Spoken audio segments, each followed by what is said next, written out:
एक ठाकुर जो पिछले 10 साल से किसी उच्च पद पे आसीन था, और एक हमारा दलित समाज का भाई अगर जूनियर स्टाफ में भी आया था तो अगले 10 साल में उससे ऊपर पहुंच जाता है। तो यहाँ पे भी क्या मांगा जाता है?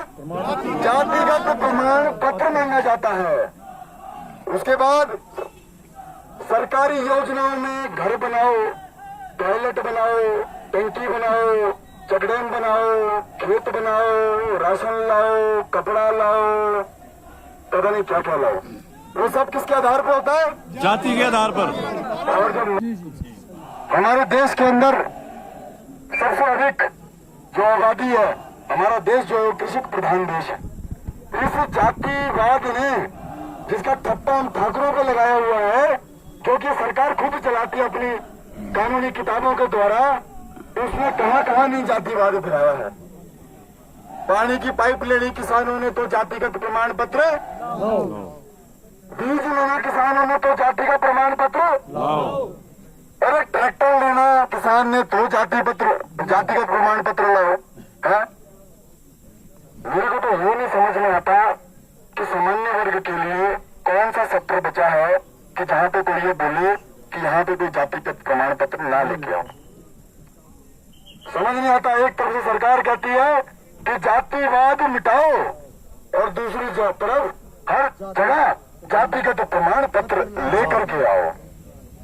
इसीलिए तो ये गाना बड़ा अच्छा बना जो आजादी के समय किसी महान लेखक ने लिखा कि जहां डाल डाल पर, नहीं सोने की नहीं, सोने की नहीं, सोना लूट लिया जी।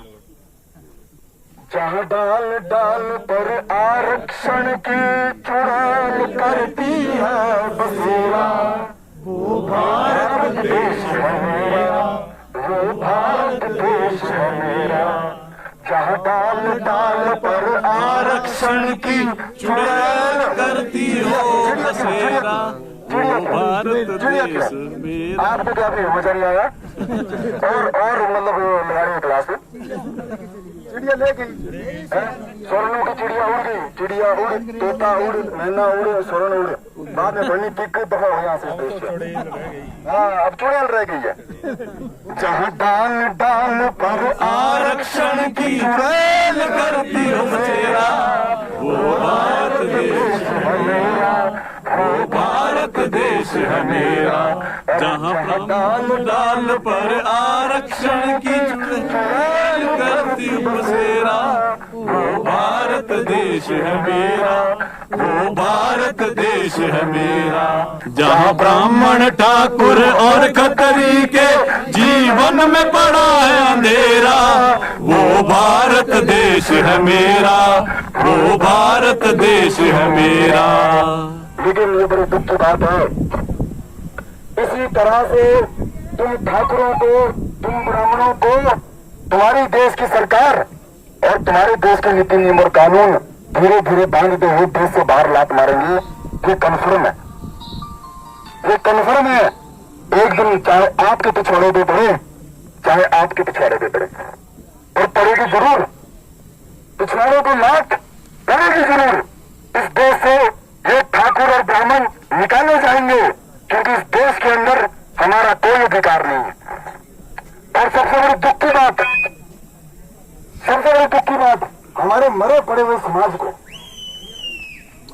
कहीं पेट्रोल महंगा हो गया 1 रुपए, कहीं गैस सिलेंडर महंगा कर दिया 1 रुपए, वहां पे रोने लग जाते हैं सड़क पे बैठ के, छाती पीट करके, अपने पार्टियों के बैनर लेकर के।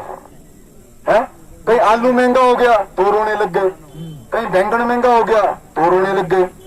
अरे कभी ये भी देखा कि हमारे और आपके अधिकार, जिस देश के अंदर अपने आप को हम आजाद होकर के कह रहे हैं कि हमारा देश है, इस तिरंगे में भी जो सबसे ऊंचा जो रंग है वो केसरिया है। क्या है? केसरिया। केसरिया किसका प्रतीक है? त्याग और बलिदान। त्याग और बलिदान का। और त्याग और बलिदान के अंदर पूरे विश्व के इतिहास के अंदर अगर उठा करके देखेंगे तो राजपूतों के बराबर ना तो त्याग किसी का है, ना बलिदान किसी का है। बेशक त्याग और बलिदान सबने दिया होगा, हम नहीं कहते, लेकिन राजपूतों से ज्यादा त्याग और बलिदान किसने नहीं दिया होगा। देश को जोड़ने के लिए सबने प्रयास किया होगा, लेकिन जितना ब्राह्मण ने इस देश को खंड खंड से एक अखंड में लाकर के जोड़ा था, उतना किसी ने नहीं जोड़ा हो। लॉर्ड मैकेले ने भी कहा था, ये ब्राह्मण कौन है, इस ब्राह्मण का पता करो। इस ब्राह्मण ने इस देश को जोड़ के रखा हो। हमारे 16 संस्कार कौन करवाता था? ब्राह्मण। कौन? ब्राह्मण। आज जिस ठाकुर के 16 संस्कार होते थे, जिसका जनेऊ धारण होता था, तिलक होता था, चोटी होती थी, वो खत्म हो चुका, क्योंकि ब्राह्मण को खत्म कर दिया जा चुका।